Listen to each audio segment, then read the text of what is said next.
কি ব্যাপার আয়াত, এত লেট করে এলে যে? আর লাস্ট কিছুদিন যাবত দেখছি তুমি আমাকে ইগনোর করছো। তুমি আমার ফোন রিসিভ করো না, তুমি আমার সাথে কথা বলো না, দেখা করার কথা বললে তুমি লেট করে আসো, দেখাও করছো না।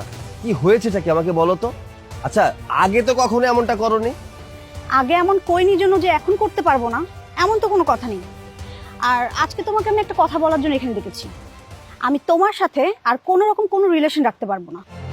রিলেশন রাখতে পারবো না মানে? এসব তুমি কি বলছো? তোমার কি মাথা ঠিক আছে? হ্যাঁ, আমার মাথা একদম ঠিক আছে। তোমার মতো এরকম একটা রিক্সাওয়ালার ছেলের সাথে আমার মতো মেয়ের রিলেশন যায়? তোমার সাথে তো এতদিন আমি টাইম পাস করেছি। তোমার মতো ছেলেদের সাথে শুধুমাত্র টাইম পাসই করা যায়, কোনো রিলেশন করা যায় না। তুমি তো রিলেশনের আগেই জানতে যে আমার বাবা একজন রিক্সা চালক। তুমি এসব কিছু জেনেই আমার সাথে রিলেশন করেছো। আর এখন এতদিন হয়ে গেছে আমাদের রিলেশনের, প্রায় 7 বছর। 7 বছর পরে এসে বলছো আমার সাথে রিলেশন রাখতে চাচ্ছ না। আচ্ছা, কি হয়েছে বলো তো? আচ্ছা, তুমি কি আমার সাথে ইয়ার্কি করছো? এই তুই কে রে যে তোর সাথে আমি মজা করব? তোর সাথে তো এতদিন আমি ইয়ার্কি করেছি, যাকে বলে টাইম পাস। তোর মতো ছেলেদের সাথে না শুধুমাত্র টাইম পাসই করা যায়, ভালোবাসা যায় না। তুই জানিস আমি কে?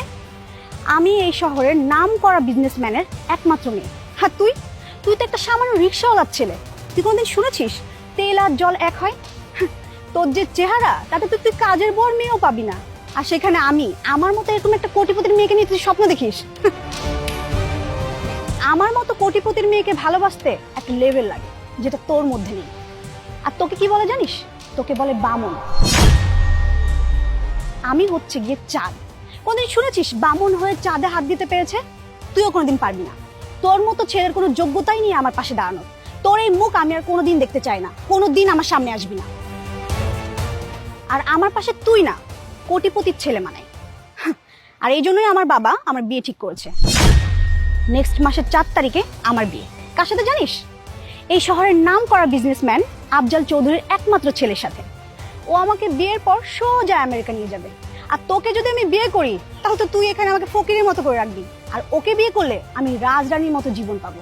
সো তোর মতো ছেলের সাথে আমি আর 1 মিনিটও সম্পর্ক রাখবো না। So bye. আয়াত, তোমার কাছে কি টাকাই সবকিছু? আমার ভালোবাসার কোনো মূল্য নেই তোমার কাছে? আজকাল না সমাজে মাথা উঁচু করে বাঁচতে গেলে টাকাটাই দরকার পড়ে। আর যেখানে টাকা নাই সেখানে কোনো সম্মানও নাই। আর এসব ভালোবাসা টালোবাসা না টাকার কাছে কিছুই না। আর যে ফালতু আবেগ না আমাকে দেখাতে আসবি না, ঠিক আছে? ফকিন্নির বাচ্চা কোথাকার। তোর বাপ মা কি তোকে এইসব শিক্ষা দিয়েছে যে বড়লোকের মেয়েদেরকে বশ করে তাদের থেকে টাকা পয়সা নিয়ে বড়লোক হয়ে যাবি? মুখ সামলে কথা বলো। তুমি এতক্ষণ আমাকে যা যা বলেছো আমি সহ্য করে নিয়েছি, কারণ আমি তোমাকে ভালোবাসি। তাই এটা শোনা আমার প্রাপ্য। কিন্তু তার মানে এই নয় যে তুমি আমার বাবাকে নিয়ে যা না তাই বলবে। এই তোমার বাবা কত কোটি টাকার মালিক? হ্যাঁ, টাকার গরম দেখাচ্ছ তুমি আমাকে। আজকে আমি রাস্তায় দাঁড়িয়ে ওপেন চ্যালেঞ্জ করে যাচ্ছি, তোমার বাবার থেকে যদি বেশি টাকা আমি ইনকাম না করতে পারি, তাহলে আমার নাম সৈকত না। আমি আবার ফিরে আসব। আমি তোর বাবার চেয়ে বেশি টাকা নিয়ে তোর সামনে আসব। সেদিন তোকে আমি টাকার সাগরে ভাসিয়ে দিব। এটা আমার ওপেন চ্যালেঞ্জ। আর একটা কথা কি জানিস? তোদের মতো বড়লোক মেয়েরা কোনো মানুষকে ভালোবাসতে পারে না, তারা তাদের মন নিয়ে খেলা করে। আজকে তুই আমার চোখের পানি ফেললি না, একদিন দেখবি এই সৈকতের জন্যই তোর চোখের পানি ফেলতে হবে। আসছি।